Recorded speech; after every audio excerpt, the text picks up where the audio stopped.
Who told you? Who told you? Who told you? Who told you? You what?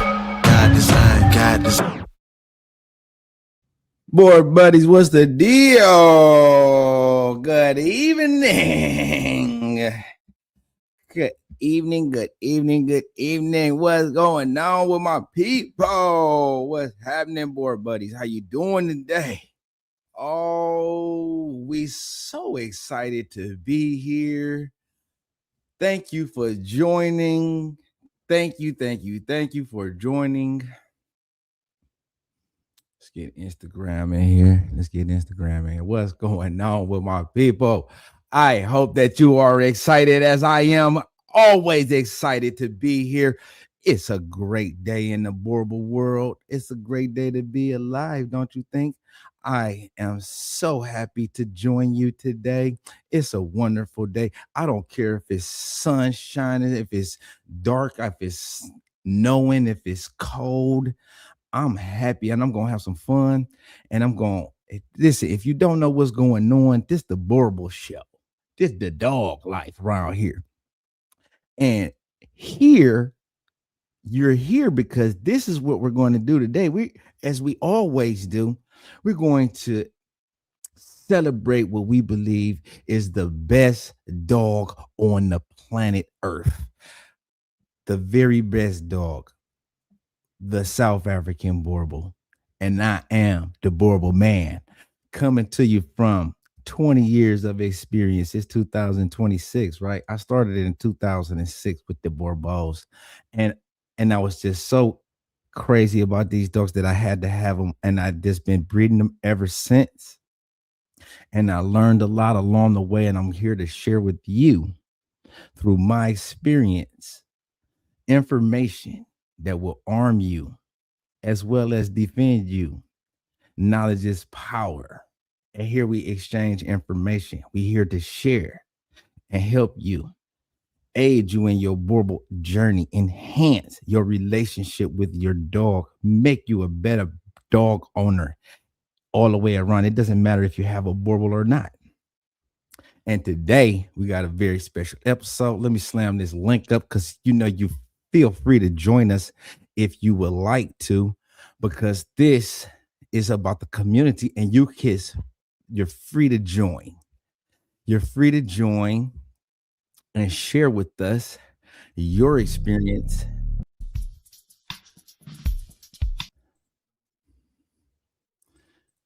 You're free to join and share your experience also. Let me post this link up.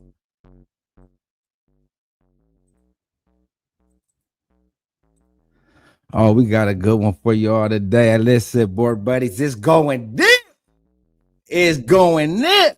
We're going to have a great episode. We're talking about stud dogs. And why are we even here again discussing your selection of the stud dog? Well, because, I had made a video and I was talking about the females, and people called in and they always have the questions.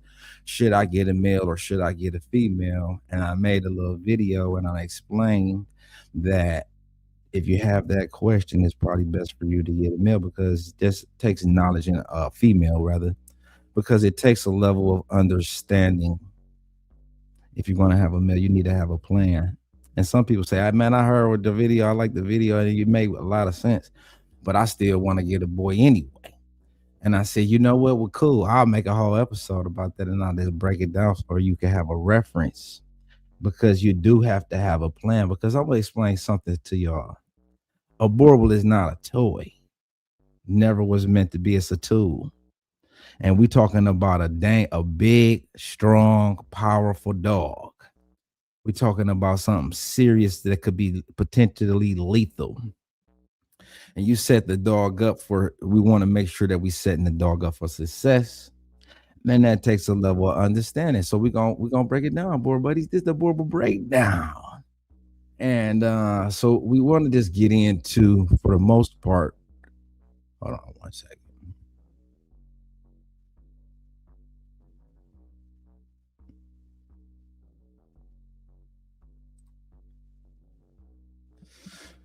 We're buddies. It's very important. Very important. You want to get yourself a checklist. South African Boerboel stud is not just a boy. It's not just a toy. Like I said, it's a tool. We talking about an athlete. This dog is gonna need conditioning. He's gonna need to be trained. He gonna need a job. He gonna need, something to do. A performance. What's up, doggy? I caught you. I see you had called me. I was gonna get right back, which I was out on. I was eating, but uh, yeah, what's going on with my people? What's up, Rhode Island in there? Yes, dig. Are y'all staying warm out there, up there in Rhode Island? Is you snowed in? You all right, family? I'm glad you could make it, man, because guess what? Hey, it's a bless. It's always a good thing we made it. It's a good thing that we made it. We breaking it down once again. Hey, you already know what's going on, Monroe. Hey, if you have a male dog, it's different than a female. It's different than a female. And why though? Because this dog, just like a female, though, it needs a task. It's going to need a job. It's going to need something to do. And we want to be prepared for that. We don't want the dog breaking out the crate. I see some examples online and people doing it different ways. And I'm gonna tell you how to arrive at the exotic Boerboel. You see our dogs, and they got that physique on them, and they, shining. They always look happy, and they always look satisfied. You want that for your dog. Let me help you. I'm gonna help you get there. It starts with having a plan, and before you have a plan, you need to understand this dog is an athlete, or he should be. You understand? He should be an athlete. You get it from me, it's going to be an athlete. That's one of the things that we take pride in. The athleticism of the Boerboel is one of the most athletic mastiffs, and our goal is to breed a complete dog that is capable of running. Okay, that's why you always see me talking about exercising and taking the dog on the bike and conditioning it. It should be capable of running if called to do so, because it is an athlete. The dog is going to need a job to do. You want to make sure that you're getting it in shape. You see the way that our dogs look because they have a purpose. You see me with my boy all the time, hanging out. He riding with me in the truck. The dog is active. He's involved. And this is how we do it. You keep him healthy. You see him doing his job. He getting up there, making connections. You want to have that for you? Is that what you want for yourself? Well, let me help you get there. It starts with understanding and having a plan. An untrained, powerful dog is not impressive. It's dangerous. Understand that before you choose a male. Why do you even want this dog? What are you gonna do with it? Let me make sure that. Hey, listen. Yeah, Virginia. Yeah. So understand, why are you choosing this male? What This is the thing that most people fail to realizing. This is the part that they skip, because every stud should answer a question. It should solve a problem. So why do you get the dog? What is your lifestyle? And I see people with the dog and they got it locked up in the crate. Okay, I'm telling you, this is disaster waiting to happen, because what happens is it's like this dog is charging up, and he growing up, and he getting bigger and stronger and healthier, and he just wants to be involved. He's seeing all the world moving around him, and he's like, man, I need parts of this. What do you want from your dog? Why are you getting them? Structure? Do you want nerve? What is your goal? Are you trying to have a big dog? You need to understand what it is exactly that you're looking for. Are you looking for a breeding dog? What is the goal here? Why are you adding a dog to your family first and foremost? Now, when you get into this male dog, you got to realize the reality of the situation is that a male is a bigger dog. It's got a greater reward, but with that reward comes a higher risk and a greater responsibility. The male is going to be strong. So we have to understand all of these things before we can develop a sound plan. You got to ask yourself, what do I do every day? Where's the dog going to be when I'm away? Where is the dog going to be? Am I going to be? How much time is it going to spend? What's going on, family? We want to know.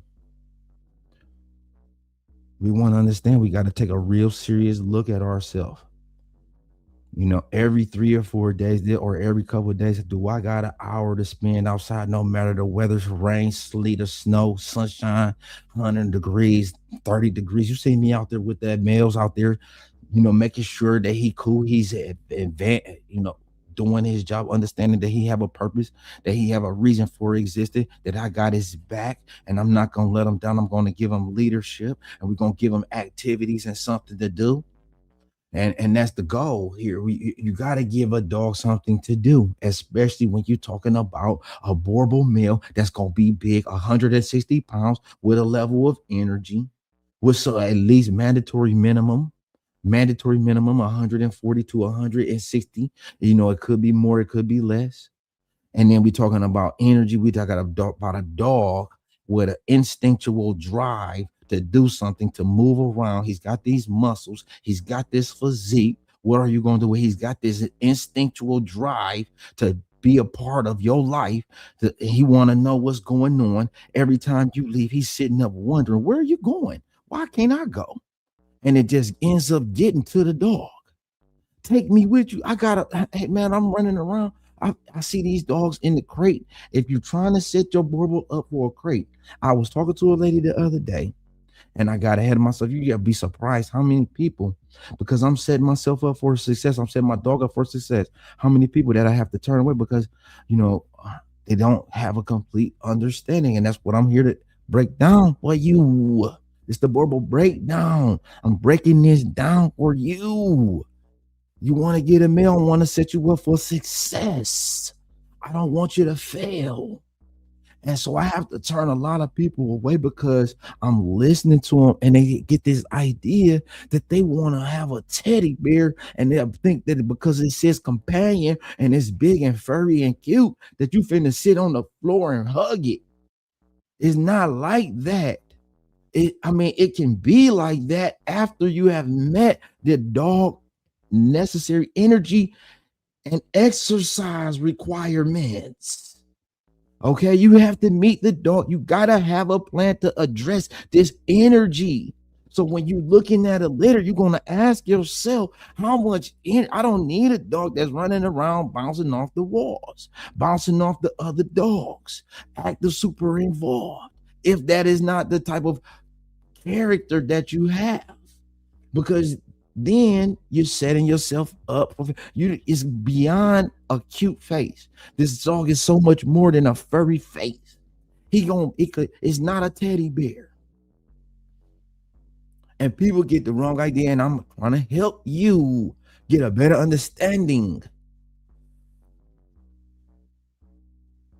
When you get a male dog, I'm gonna underscore this, especially for those that's considering breeder or want to exhibit their dog and want to have their dog seen, maybe be a social media icon.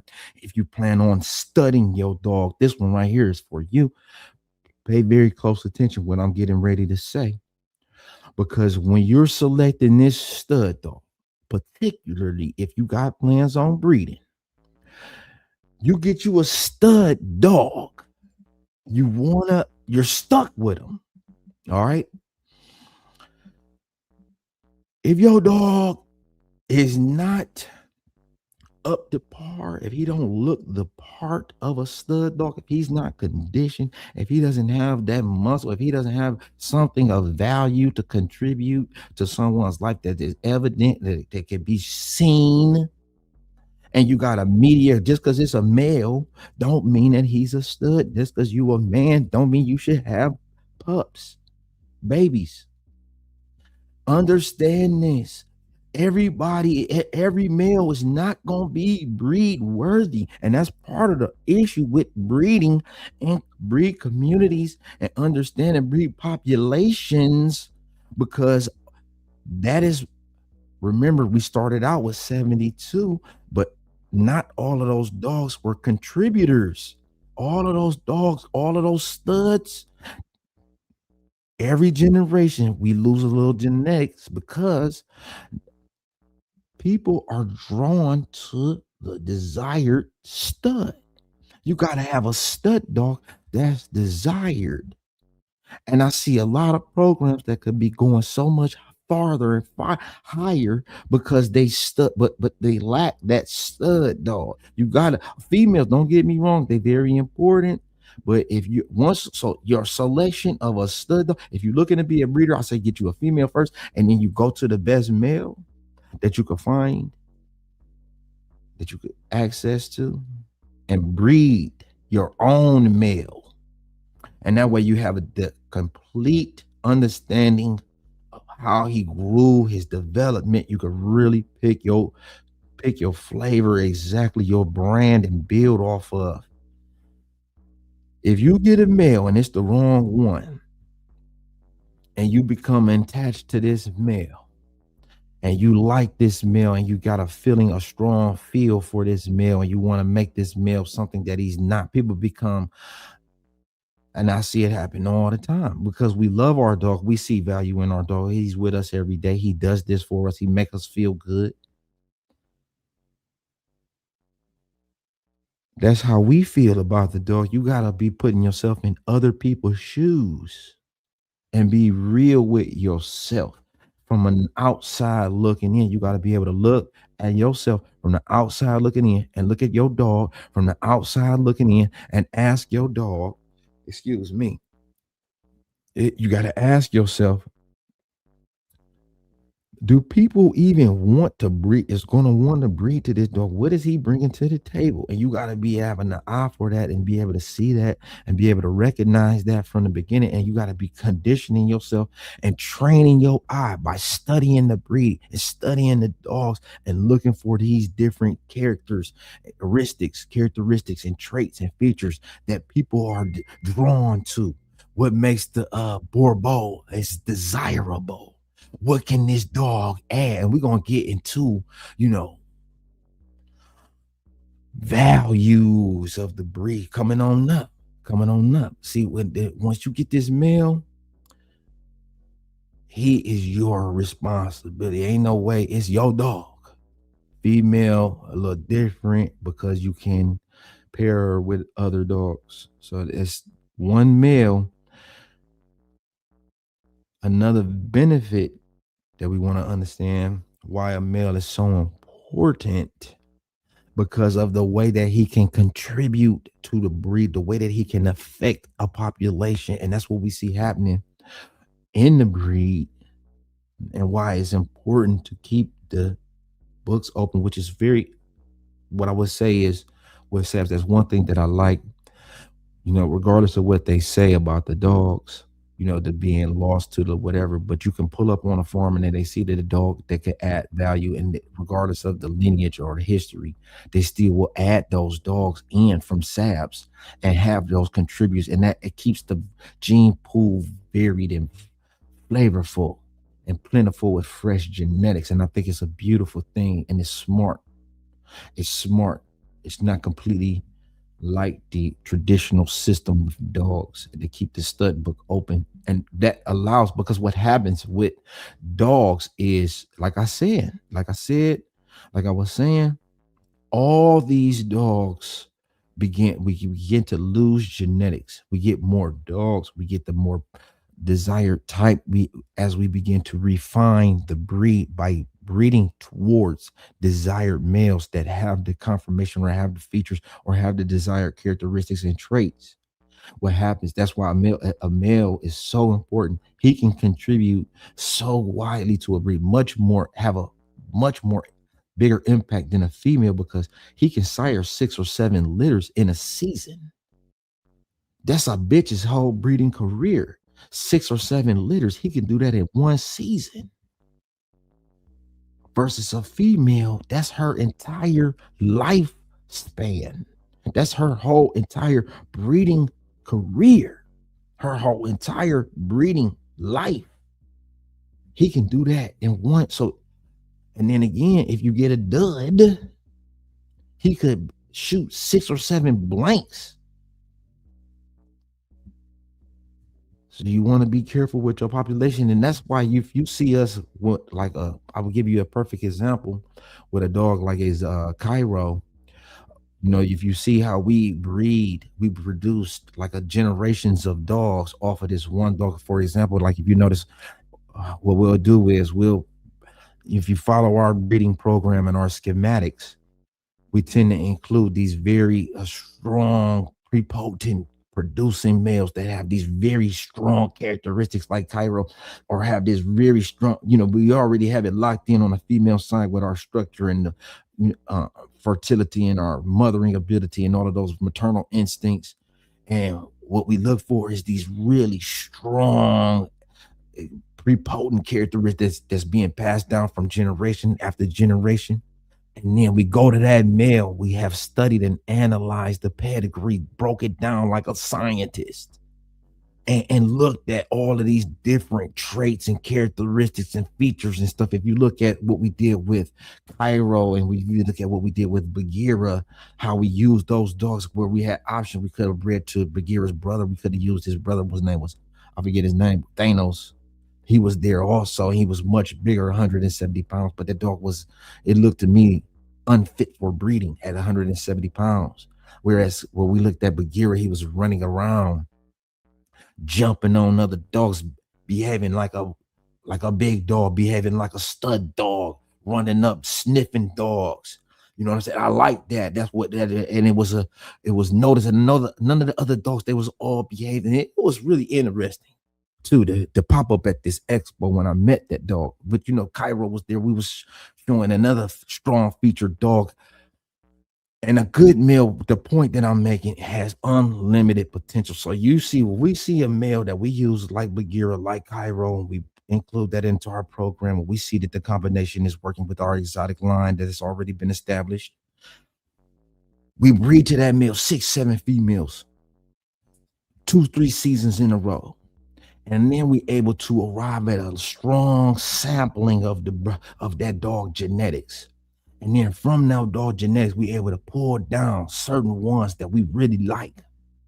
And then what we have is this family of features that look like our desired type. And it's the evolution of the exotic family, the exotic program, the exotic bloodline.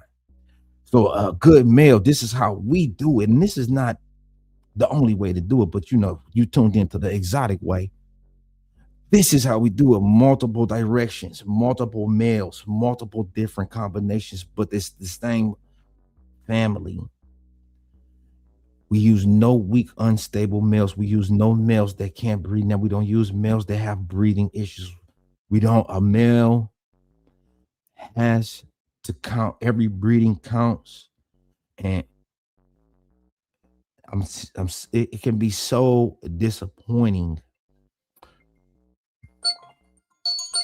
That's 964.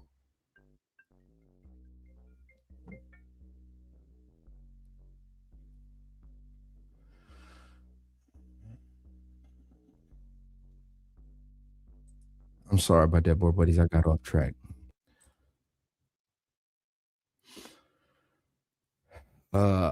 Where was I?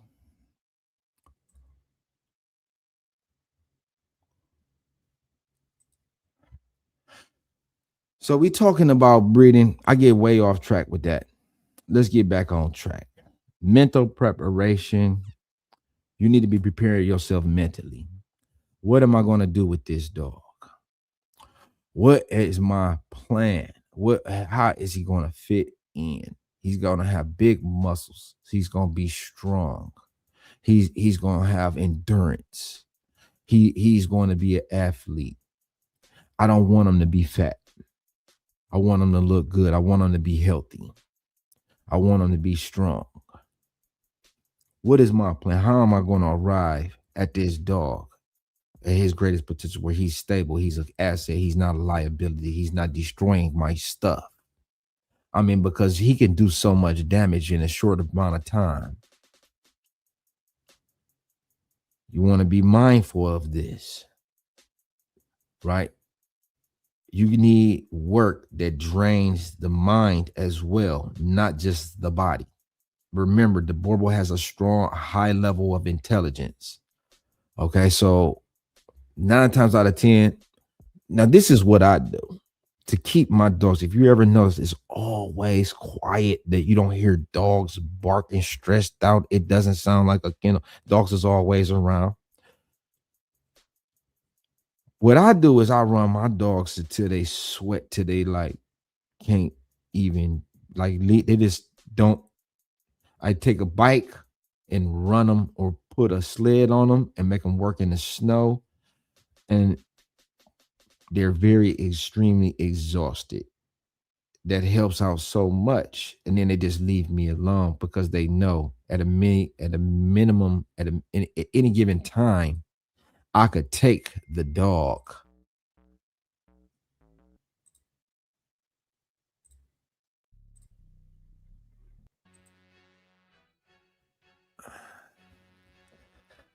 At any given time, I could take the dog and then run him until his wheels is off, until his feet, until his toes is, you know what I'm saying? I take my dogs and run them. That's what I do to make them stable, and they just rest until I get back. And that's the best thing that I suggest for anyone. I'm telling you, you see, my dogs are very respectful of me at all times. And I love to do this. That makes them looking good. But everybody doesn't have time for that. And I'm also exploring some other things that we can do to employ our dogs, to keep them working, to keep them fit. I was talking to this lady, man, the other day, and she was telling me about a dog that she wanted to get. And I'm like, you know what? It sounds like you got enough dogs. It sounds like you got too many dogs already. She was saying she's a teacher, and she got a Doberman, and she got a Corso already. And I was like, was, what are you gonna do with another dog? What you gonna do? Another dog? And I'm like, you know what? I just don't think this sounds right. Where are your dogs at right now? She said they at home in the crate. I said, what you kind of work you do? She said, I'm a teacher. I said, well, you know what? I don't know, but I don't want that to insult you. And I don't think that, I just said, I like, what do you really need another dog for? She was in security. I was like, well, what kind of threats is you facing? So she says that, well, I say, well, I don't think this is right because a Boerboel is coming up out that cage. He's coming up out that crate. You got wire crates. They chewing them up. Like, that is no match for a Boerboel. So she's like, uh, she said to me, well, she started breaking down. Well, yeah, no, I understand that. I respect it, and thank you for. I can appreciate, a breeder that says that's willing to turn the wrong way. He's not just looking to take my money. I respect that. Thank you for telling me that. You know what I mean? No, it's cool. But I do got a job for my dogs. They actually therapy dogs, like certified therapy dogs, and I take them to University Hospital, and I got them in the thing, which is really one of the things that I celebrate with the Boerboels. I celebrate the fact that they got this therapeutic value, that they make you feel good. They made me feel good. They made me feel better. They made me feel strong. They made me feel like, I got somebody that's there for me. I got my dogs. If nothing else, I can hang out with them. If I don't, I can trust them. And so the therapy thing is big. And the therapy thing is big for me. And I want, going on here. I'm sorry about that, boy, buddy. Yeah, the therapy though. So I said, wow. And that's why you got to take time with people. And but the intelligence, there's a routine that we can be working on, boy buddies, with our dogs. Therapy dog, TDI. We could take our dogs. It's a series of commands that they're gonna have to go through. And my dogs are trained to listen to me and do it, obey, and be respectful and be obedient. But when you take your dog, you might want it to be sitting down and healing and doing all of that. I feel like that's tricks in it. As long as you're respectful, yeah, I ain't always what. I do understand that it does have a place, and it's something that you can do. You have to do this with your dog, so it's a way for you to challenge your dog mentally. So I don't really need that because I'm exercising my dogs physically. I'm draining them to the completely empty. And then what we do is we take, so that doesn't necessarily be a problem for me, but I would like to do that, explore that more, because I think that that's a great avenue for the dogs. That's something for them that they would enjoy. And we always put the dogs first here.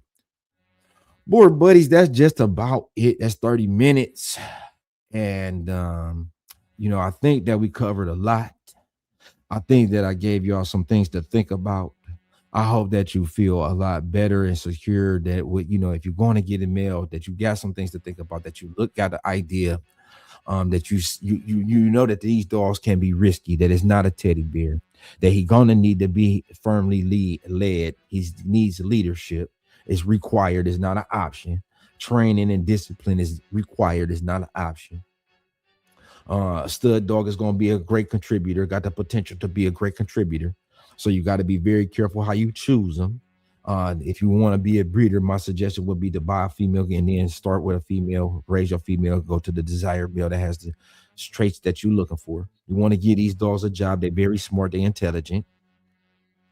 You want to make sure that the dog is physically, you're exercising the dog. Everything that applies to all dogs is to the dogs as a max. Waylon, what's up, man? Are you gonna jump on, man? Or are you gonna just keep sending me text messages, dude? Waylon wants to join from Pyramid Kills. I got a very special guest, and he wants to contribute. I got the videos, man. Jump on because I'm about to pull off. I gotta go. If we ain't, it's other. What's up, Waylon? Do I need? What you want me to call you? This is a special guest. I want y'all to, because I got a whole nother segment that we could tie in with this male dogs. It's a whole nother segment. What's up, man? Hello. Look. Okay, yeah. Jump on the link. Jump on that link that I sent. You want me to send it again? No, it's not on. You want me to send it to your phone? You got an iPhone? All right, hold on one second. Let me send it to you right now so you see if you could get this. I got a special guest getting ready to join y'all. Stay tuned. We was just before you go. Hold on. Good thing that you stayed all of this time. You're going to be really excited. And please, I got to bring it on a special guest coming out of Texas. Ain't that where you from, dude? Yes, sir. Is that where you born and raised? H-Town. H-Town. Okay, you got the link.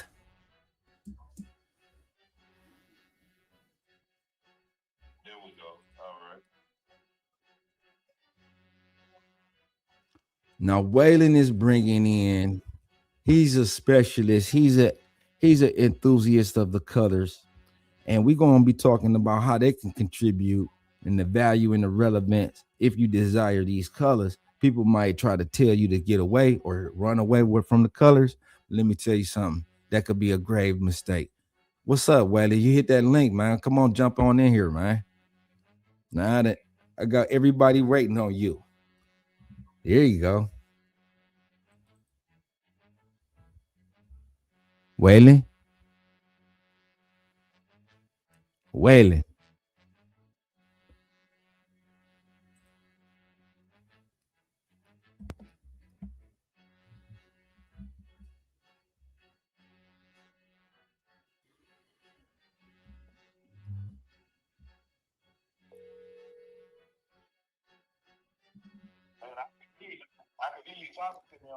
Okay, jump off and then jump back in. Is your camera? What you got it on your phone? Yeah. Okay, hit that red button. I'm gonna hang up. So you can do this. You gotta hit the camera button on your phone.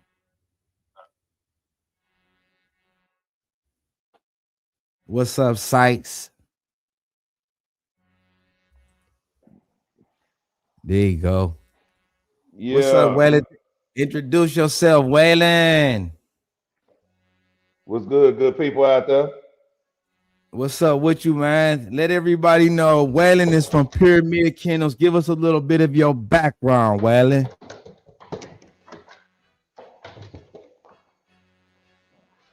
You hear me? Waylon, can you hear me? Hey, I can't hear you now. Take your earpieces out. Disconnect your earpiece and just go straight off your phone. Hello? Yeah, is that better? You got your earpiece disconnected?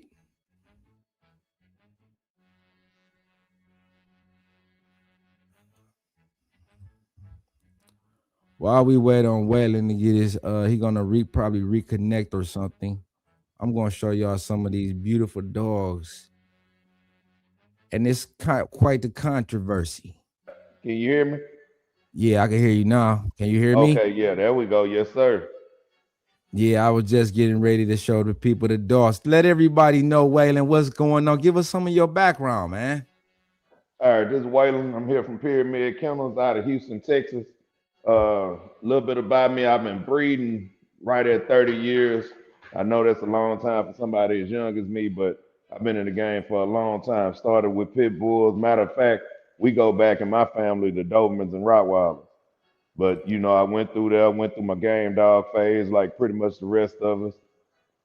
Jumped down with some bull terriers that really wasn't my thing. By 2011, I got hold to a dog called the Old English Bulldog, and that reignited my love for the dogs. But also, the Old English Bulldog brought me into another part of the game, which was the DNA game. See, I had colors back in '96. Like I told you before, I had a black and tan pit bull in '96, and she was game. But I Okay. didn't have the knowledge that I have now. You know, Okay. I got, go ahead. Yeah, so you getting it. Okay, so tell us. You said you into the colors. So you into the board. I don't think everybody knows about the dogs. I was trying to get some clips so we could upload some clips and stuff. Here it go, right here. This is what I gotta do. So we can see your dogs. But so you Okay. into the Boerboels now, and you Yes, sir. studying the genetics of the breed and whatnot. And is Yeah. that what you was kind of Yeah, that's what I was getting at. Like I said, I went with the from going from the old English. I ended up dabbling in the Frenchies, but I got back to my big dogs, which is my real love. So, you know, okay? I came in the Boerboel game looking for black dogs. You know, a lot of people were saying that the black wasn't coming, this and that. So I'm studying around, I'm looking for black dogs. And in the process of finding black, I come across noticing that we got blue, chocolate, chocolate and tan, black and tan. And I'm like, man, well, you know what's going on with all these colors? Then of course, you know, I get to looking at different registries. Isn't accepted and that isn't accepted. Up and until I watched your video with Nico. And when I Right. seen that video, I say, now wait a minute. No color testing is going on, but there's color bashing. We got to make it make sense. So I guess that And that leads us to okay, where so we at now. hold on. He referring to the video, the interview that we did with the SABBS, the SABS chairman, right? And so Yes, what sir. caught your attention with that interview that we did with him? So you said you saw that and you said, whoa. Yeah, so when I'm listening to him talk, you know, he's explaining about the whole supplemental program that Subs allows, where they bring in dogs that aren't registered, that have traits that resemble the Boerboel, and they allow it to be bred in. I guess they do a couple of generations of breedings before they make it an official Boerboel. But he It's made it amazing. very clear we do not genetic test these dogs. So, in the process of entering in these other dogs, you're allowing genes, i.e., colors, other types that's at this point not you're not getting this, you're not knowing what you're entering in the lines, and he said that flat out. So this is where He you said it end up flat with out, these plain as blue. day. Yeah, you end up with these colored dogs, but then they try to what we call outlaw. And I'm happy that you're showing these videos because these colors aren't new. They are now being brought to the table by more younger enthusiasts like myself who know dogs. You know, I'm in the game for structure. As you can see, that Blue Dog has a ton of structure. The Lilac was his daughter. He's spitting that out left and right. Like if you getting like even with this video right here, this parent that's coming up, she lacks in certain issues. She's a little shorter. She has more of a sway in her back, but they meet up on the tight feet. Uh, I love her eye set, but the tight feet, she has a what I would see as a better rear. Like when I'm pairing up my breedings, it's always a yin and yang. What can you bring to the table? What are you taking away? Are you taking away too much? Am I trying to add too much? But at the end of the day, people got to start realizing this: there's no perfect dog. You got to Yeah, you know we're coming into this game still as a novice. This breed wasn't even recognized fully until the 1980s. right. So you know how can they shame any of us for trying to better it? Yeah, and then all we doing is the same thing that they do. Look, they said that they like you. I'm glad that you hit on that point. That you, I was thought I was the only one that saw that when he said Hmm. it or heard it, because he said it in two different ways. It was like double talk. He said, Yep. "Well, we let dogs in, but we don't let any dog in. But we let dogs in that we don't know. It is not just to let a dog in that you like it because of some kind of color or something, or whatever that you're trying to chase. But the dog got to be of quality. The Yep. dog got to be of a substantial. It's got to be of substantial quality. It's got to have something that could value to the breed. And when they see this dog and they say, "Oh, we need this dog," because look at that, your dogs, they look very good. They look extremely healthy. It's evident all over the place. And like every time you see the black dogs, I'm glad that you mentioned that again because you know every time you see the black dog, it's like they shining and they glowing. You And know what see, I'm this is saying? the You look good at part. Since we on the live video, I got something special for the folks live. I'm gonna do something that most breeders won't do. I'm going in the backyard, and we we finna gonna be talk our paying shit. close attention. Yeah, We finna talk yeah. our shit. Why are we watching them live? Move around. They gonna be on me, but you know we're gonna do Yeah. our thing while they moving around. I gotta turn this big spotlight on back here Turn it so on, we Waylon, so can. we can see. Light it up. Light it up. Listen, Let me see. Can I it's flip the important. camera? Flip it. Look at your phone and hit where it says Okay, I'm looking settings. at it. I'm looking at it right here. Back Listen, flip board the buddies. camera. I Boom. want Okay. everyone, I really want people to understand what has truly happened with the breed too, because this is a good, I'm glad, like, it's always fun when someone can join the conversation because we can get to some really strong information. Now, look at what has happened with the Boerboel in the AKC where they have eliminated, they're not allowing these genetics, they acting like as though those genetics is enough that they have already, and they're going to close the stud book and they're going to not allow these new genetics in these colors. And what people need to know about colors and about the genetics is they hold very important traits that Get down. not Get down. it's not always to be seen. It's not always going to be on the surface. A lot of what we see behind the dog, it's like mechanics. And you think about genetic code as parts of of an engine, and screws and nuts and bolts. And when we start removing these dogs from the gene pool, we start taking away these genetic codes. We throwing away nuts and bolts, and we expect the gene pool or the population to perform as it always once was.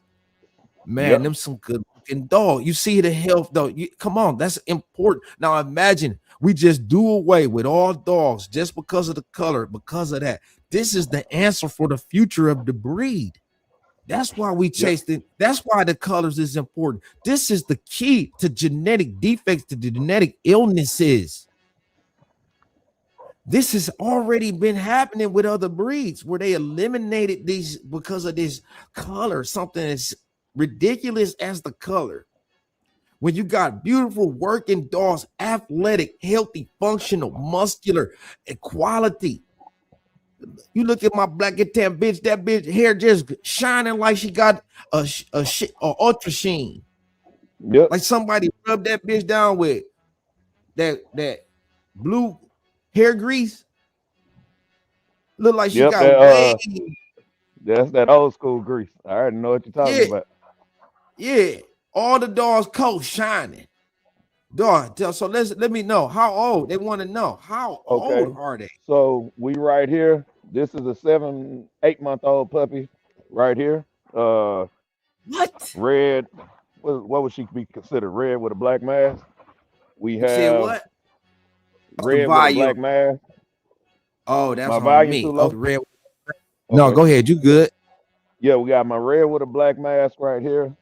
Hey, stop knocking this phone out of my hand. Then we have my black and tan. She's 10 months old. Uh, Mm-hmm.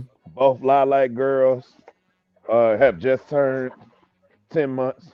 So the matter of fact is she's about to turn 11 months, the black and tan. You have this 2.5-year old black female right here. Commander, come here, boy.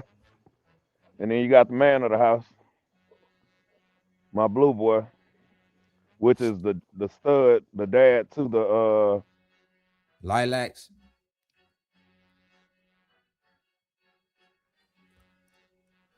The dad to the, we lost you, Waylon. can you hear me now? Well, you might be walking away too far from the Wi-Fi. Stay close by the Oh, box, maybe. okay, can you hear me now? Yeah, Okay, yeah, I was saying my blue boy, he's 3 years old. Hey, yeah. leave him alone. And hey, and he's very balanced, man. I'm gonna compliment you. Like he's not overdone, you know. It's a very balanced dog. That's what I like to see, you know. Yeah, like I said, I stay focused on the stuff, straight feet. Matter of fact, I'm gonna bring him in the house so we can really see him for his full traits. Come on, boy. Come here, Commander. Let's go in the house. No essence. Now, who is the Come here. black one? That's the mom to the puppies. Actually, no. That's my upcoming breeding. I'm gonna Mm, breed him to her. Remember earlier we was talking about COI. So they are cousins. Uh, uh-huh. his grandfather is out of South Africa, Cronkop's Kennels, Cronkop's Mm-hmm. Boerboels. He was an import here. So a lady named Jennifer Miller over at Triple M Boerboels brought him over, and her grandpa on her mama's side, same dog. So, whoa, get back. So the And who is intention, this dog? his Crown Crops Rhino. I'll send you a picture here in a second so you can post him up. Okay, Big yeah, I blue saw boy that dog. out of South Africa, which was one of the original blues that came over And see, when they that's the tried to thing. say, These dogs are coming from South Africa. okay, The so black dog came from South Africa. The no, black the and blue, tans came, the yeah. blue. That's what I'm trying to Mm-hmm. tell you. These dogs, all of these colors, they act like Come on, boy. we invented this in America. Come on, boy. They started it in South Africa. They had the ultra brindle at first. They was calling it ultra brindle when they had blues and they were sending dogs like uh Terry Allen had a blue one and Yeah. stuff. You know Mm-hmm. what I'm saying? And it was coming straight out of South Africa. And they want to act like as though we invented these blue dogs and black and tan dogs. So can you see us You in the know, camera? yeah. Oh man, I Okay. can see you good. I can see you coming in Okay. crystal So clear, 4K, 4K. Break it turn down. them, turn them nice to the side, real good top line. You notice Uh-huh. not too feet, nice and tight. Big paws though. He got nice sized paws for himself. Feet nice and tight. Angulation could be better, but he's not hot or anything like that. Good strong passer. If he Yeah. had his tail up, it's pretty much at the right length. I think they said they wanted 2 notches, pretty much No, at the it's right three length. to four. It's three to Oh, three four, to but it's okay four. though. It don't Okay. really matter. That's but I'm looking at that power driving on that rear end. You know, Yeah. talk about that a little bit. He's got am I seeing what I'm saying? Is that This like is natural. muscle popping out? That's That natural. is natural. Yes, sir. This is not a work dog. I haven't only thing he's getting is real good protein and food. Right now, I'm Mhm. doing an Inukshuk mix with tripe and a tripe and a chicken blend, along with a couple of more additives that I use, but nothing is nothing that's gonna hurt him. He's gonna So, be so around for a minute. He's gonna be around for a let me minute. I'm not putting. Go ahead. go. My fault, doggy. I was gonna ask though. So how much conditioning are you doing with the dog? Because it looked like He got some muscle on him. What's so crazy is, see, I'm not good at lying. The conditioning that he got is that he gets to roam this 2 acre property. I haven't really been doing much. I do have a couple of tricks that's coming up here soon. I'll hip you to them because I don't want to let everybody know what I'm gonna be doing because No, when they tell see some stuff, everybody. I well, said, well, tell if I everybody. well if I tell everybody, everybody might decide to go get it done. I'm gonna just say I'm gonna Yeah. walk him more. That's the best way I'm gonna give it to him. I'm gonna give him a little Okay, bit more then. cardio. I'm gonna give him a Yeah, little man. bit more cardio. This all family around here, man. Come on. You Yeah, said, yeah, you gonna walk him I'm gonna off. give him a little bit more cardio. That's the best way I can explain it. But Yeah, if you see him I looking different come summertime, just say the cardio help. okay, I'll let you Because know. see, my intention, this If was so crazy. So no lie, I didn't pick him originally as a dog of normal pickings. What happened you said was what? I didn't pick him as a dog of normal pickings. What ended up happening was I bought his aunt, and I did a breeding with him and his aunt, a line breeding, which another one of those COI situations. But the line breeding was done with his aunt. That's where we got those lilac from. But which ultimately showed that both of them were blue. They both carried chocolate. They pushed the chocolate out at the same time. Boom, you ended up with your lilac because you have to be Okay. two copies of blue, two copies of chocolate to get your lilac. But Right. So let's break that down for the hold on. Let's interject for a second because I want to break that down to make sure that everyone understands exactly what's happening, exactly what he's saying, exactly what he's explaining. Now he's saying that he bred to a relative, which is to double up on the genes. And when he says coefficient, COI, he's talking coefficients of inbreeding. That's the relatedness of the two dogs together. And then yeah, so we want to keep that to certain levels. And what it does is though it increases the prepotency, the likelihood that we're going to have certain genes. It's going the consistency of the genes, the reliability and the predictability. Tell that dog to shut up, man. I'm trying to hey, you hear me? give him by his door. No, I'm just letting him back out. Go, go outside. Go outside. Yeah, I'm Yeah. back now. But yeah, what I was saying, we talking coefficients of inbreeding. Sorry, pardon my I did that. I did that. yeah, Yeah, pardon that me, was bro. me. But tell the daughter to be quiet. That's what I meant to say. Yeah, yeah, yeah. I might have to walk all the way from because they voice is pretty deep.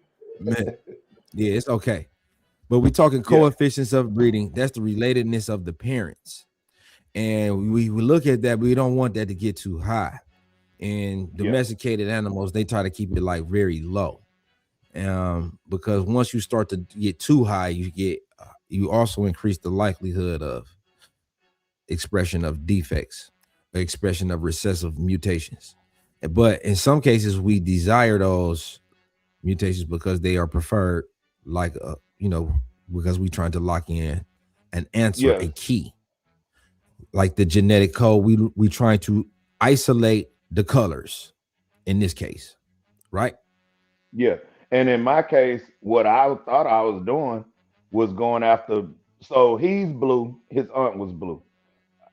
I'm not thinking anything about chocolate at this point. I'm saying, well, okay, I'm in the Houston area, Texas area. I don't see very many blue dogs throughout the United States. I'm looking all over the US. I'm not seeing very many. I've seen a few. I said, well, you know what? When I do this breeding, I know I'm gonna get all blues. Yeah, just say I was shocked. But the shockness, which is what happens to all breeders when it comes to this breed that aren't testing their dogs, and I was one of them at that point.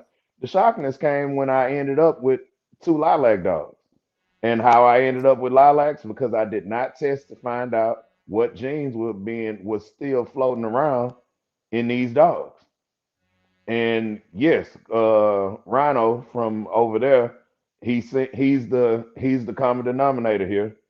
Passed chocolate on wherever he got it from. Passed chocolate through his line. It wasn't being bred, it wasn't being shown, and it just kept going. And people don't understand. These dogs can Okay, so carry let's stuff. Yeah, go ahead. shoot me the picture of the dog Kroon crop so we can, for Ronald, reference, we can Ronald, okay. exactly, yeah, Kroon crop rhino, we can all see exactly what you're talking about. Okay, let me And pull then it so up. we can kind of look at your analysis as well. And the whole point, what the reason for this, the reason that we are bringing this to the forefront is we're talking about stud dogs, we're talking about potential, we're talking about contributing to the gene pool, and we're talking about isolating characteristics, genetics. We brought in Waylon. He has a desired type. He is a color, he's chasing color preference. And there's nothing wrong with that. No, it's not quote unquote accepted by the breed standard. And Waylon's got confidence in himself and what he's doing for his own program. He doesn't care about that. It's modern thinking. That old purist, purebred, inbreded, closed gene pool, eliminating valuable genetics, flawed, errored thinking is a thing of the past. We're going with the way of the Boerboel function first, emphasis on variation, health. We don't want to see the breed go the way a lot of these other breeds have went. Waylon. Correct. Correct. I'm here. I'm Oh, fine. I just I found can't some see pictures you. of them. Yeah, I had to click off Because you there. got it on you on the phone. You on the phone. Yeah, send Yeah, a so picture I'm real sending quick. you. This is Rhino. He's probably about he may have been about a year on this photo right here. Uh Okay. he was a real tall dog from what I was told, around 30 inches or so. Looks slender. But the one thing I've noticed about Miss Jennifer, she haven't sold me any wolf tickets. She ain't tell me no lies. Every dog that she said was around the height that it was when I brought it, when I got it, I put it on, put the wicket up to it. It was there. When I put them on the scale, they was right there. You know, give or take 3, 4 pounds. So when she says, and but other people have seen this dog in person. When she says this dog was 30 inches, right around 190 pounds, I can believe her. Whose dog And is this? Who bred the this is dog? Chrome Crop. so, Cop's Boerboels over in South Africa produced this dog, and he was shipped Okay. here to Jennifer Miller out here in the Houston, Texas area, and she imported him directly from Cop. Right. Okay. So this is setting in now. Now let's take a look. You see that he was pre-potent to carry, which is what they call the dilute, which Yes, is the recessive of the black, right? yes, Still a very good dog. Now we looking at what here? Who is this? His that's his son, grandson. That's his grandson, and who is the female? and that's my black female. That's his granddaughter too. Now that we think about it, that's a grandson and a granddaughter. Right, because I'm looking at the you know the The head and face area kind of resemble. yeah you can see the resemblance. So what we have here is a dog that is what they call prepotent. So you seek out his line because he produces quality. I'm not familiar with the line, but you know, as a experienced breeder, you know how important that it is, you know, what you have in the level of experience. And I think that you've done well. And I see why, you know, that they view you, so many people see you as threatening into the breed as because you of the experience that you have and the This understanding and is the daughter. the way that you sitting it to me. All right, cool. Well, listen, Waylon, I'm about to get off here, man. It's been an hour Okay, and we don't want to overdo it. You know, we're gonna save some okay. for next week. You're welcome to come back and talk more about it, what we got going on. Man, If I'm you here. like I said, I make sure that I'm there at 7 o'clock next week on the dot. I already have eight my drink o'clock in my hand and Eastern ready. Standard. All right, yeah. Bring your refreshments. Yeah, you welcome Yes, to sir. join. Yeah, and tell a friend if they got something that they could add that's valuable, because I'm sure you got some other dogs. It's an open conversation that applies to all dogs, not just Boerboels. And maybe it's All something that right. we can learn because I study other dogs too, and I look at other people with dogs and learn from them. So listen, if you know someone, you welcome to come back, and we gonna give it to them straight. All right. So, like I said, this is Waylon from Pyramid Kennels. Y'all can find me on Facebook, Waylon McCullough. Find me on Instagram at McCullough Waylon. At Oh man, you breaking up. But yeah, there go his details. Let me see. That's bruh details right there. If y'all looking for Waylon at Pyramid Bulldogs at Pyramid Bulldogs. Hey, bruh, yes, Okay, I can we hear have. you now. They somebody All right, called in yeah. my phone. But I was saying, y'all can follow me at McCullough Whalen or at Pyramid Kennels on Instagram. Man, it's a pleasure to be on here. Shout out to the homie, uh, Exotic Boerboels, man. He been out here doing his thing. We finna be here for not just a good time, for a long time. We here to learn just as well as we trying to educate. So, Yeah. And, see y'all again next week. Holla at me, big homie, and we gonna get it together. okay, doggy. I appreciate you, man. Thank you really, man, for the contributions and everything that you're doing. Much success to you, man. Stay safe out here, bro. I And can't boy, hear you. buddies. Your mic went the wrong way on me. How about now? How about now? Hello? No rush, go on, move dumb. Back and forth, push and shove. Make your peace and love turn to peace and gloves. Now you got a deal run up. No rush, go on, move dumb. Back and forth, push and shove. Make your peace and love turn to peace and now you got a deal run up. Old gang, old man, old school, young jam.